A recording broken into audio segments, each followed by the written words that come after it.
আমাদের দেশ থেকে প্রতি বছর 60 বা 70,000 বা তার বেশি সংখ্যক মেধাবী শিক্ষার্থী যেমন ডাক্তার, ইঞ্জিনিয়ার বা মেধাবী শিক্ষার্থীরা বলতে গেলে বুদ্ধিজীবী যারা দেশের জন্য ভালো ভালো কিছু কাজ করতে পারতো, তারা প্রতি বছর দেশ থেকে চলে যাচ্ছে মানে উচ্চশিক্ষার উদ্দেশ্যে বা বিভিন্ন প্রয়োজনে দেশ থেকে বিদেশে পাড়ি জমান। যখন তারা বিদেশে যেয়ে তারা দেশের বিদেশি টাকায় ভাঙিয়ে বা ডলারে কনভার্ট করে নিয়ে বিদেশে খরচ করছে। এর কারণে হচ্ছে কি যে আমাদের দেশের রিজার্ভ কমে যাচ্ছে। আবার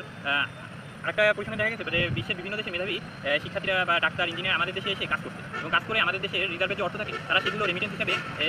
উপার্জন করে নিজ দেশে পাঠাচ্ছে বা খরচ করছে। এতে করে আমাদের দেশের রেমিটেন্স কমে যাচ্ছে। তো এখানে এই যে রেমিটেন্স কমে যাচ্ছে এটা আমাদের অর্থনীতি দুর্বল হয়ে যাচ্ছে। আমি বলছি না যে এভাবে আমি বলতে চেষ্টা করতেছি যেটা যে আমরা যখন দেশকে ভালোবাসবো, সঠিকভাবে ভালোবাসবো বা দেশকে আসলে ভালোবাসবো, তখন আমাদের চিন্তা ভাবনা থাকবে যে আমাদের কাজের দ্বারা কীভাবে দেশ ও দেশের মানুষের উপকার হয়, কল্যাণ হয়, উন্নতি হয়। কিন্তু আমরা যদি আমাদের দেশ ও দেশের মানুষকে সেভাবে ভালো না বাসি, দেশকে না বাসি বা দেশের মানুষকে ভালো না বাসি বা দেশের গাছপালা পরিবেশ প্রকৃতিকে ভালো না বাসি, তখন আমাদের দ্বারা দেশের উপকার উন্নয়ন হবে না। তখন এইভাবে আরও বেশি সংখ্যক যত দিন যাবে বেশি সংখ্যক মানুষ বিদেশে এইভাবে পড়ালেখার জন্য পাড়ি জমাবে এবং তারা ওই দেশে যে চাকরি বাকরি করে পড়ালেখা শেষ করে তারপরে বাচ্চা হবে তাদের এরকম সংসার হবে, তারা ওই দেশে যেতে সেটেল হয়ে যাবে এবং তারা ওই দেশের অর্থনীতি শক্তিশালী করতে বা ওই দেশের বিজ্ঞানের কল্যাণে বা ওই দেশের উন্নতিতে তারা কাজ করবে। কিন্তু দুঃখজনক হলেও সত্যি যে দেশে আমরা জন্মেছি বা যে দেশের আলো আবহাওয়ায় আমরা বড় হয়েছি বা যে দেশের বাবা মা আমাদের কষ্ট করে মানুষ করেছেন এবং শিক্ষক আমাদের কষ্ট করে পড়িয়েছেন, তা আমাদের বাবা মা এবং শিক্ষক আমাদের সাথে যদি সঠিকভাবে দায়িত্ববোধের পরিচয় না দিত বা আমরা সেই সুযোগ সুবিধা আমরা না পেতাম, আমাদের দেশের সরকার আমাদের বুয়েট বা চুয়েট তারপরে Dhaka university, Khulna university, Rajshahi university, এরকম আরও চট্টগ্রাম ইউনিভার্সিটি, এরকম আরও অনেক ধরনের অনেক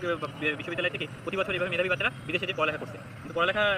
শেষ করে তারা উচ্চশিক্ষার জন্য বিদেশে যায় এবং বেশিরভাগই ফিরে আসে না। এতে করে আমাদের দেশের অর্থনীতি ক্ষতিগ্রস্ত হচ্ছে এবং তাদের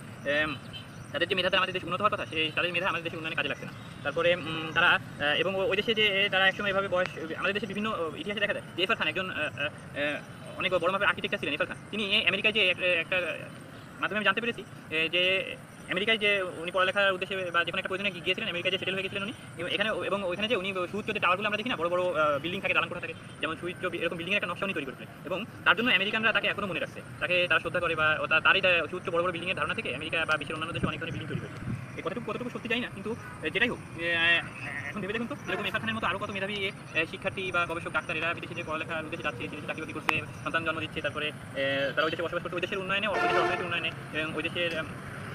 দেশের উন্নয়নে বিভিন্ন ধরনের উন্নয়নে কাজ করছে, কিন্তু তাদের মূলত দেশের উন্নয়নে কাজ করার দরকার ছিল। এখন আমরা যদি এই ধরনের মানুষরা আপনারা পড়ালেখা করার উদ্দেশ্যে যান, আল্লাহর একটা পুরানো একটা কথা আছে যে তুমি পড়ালেখা করার জন্য 3 দেশে যেতে পারো। আপনি 3 দেশে যান, যুক্তরাষ্ট্রে যান, তারপরে যুক্তরাজ্যে যান, অস্ট্রেলিয়া যান, ইউরোপ আমেরিকায় যান, কিন্তু কথা হচ্ছে যে আপনি ওই দেশ থেকে পড়ালেখা করে আসার পরে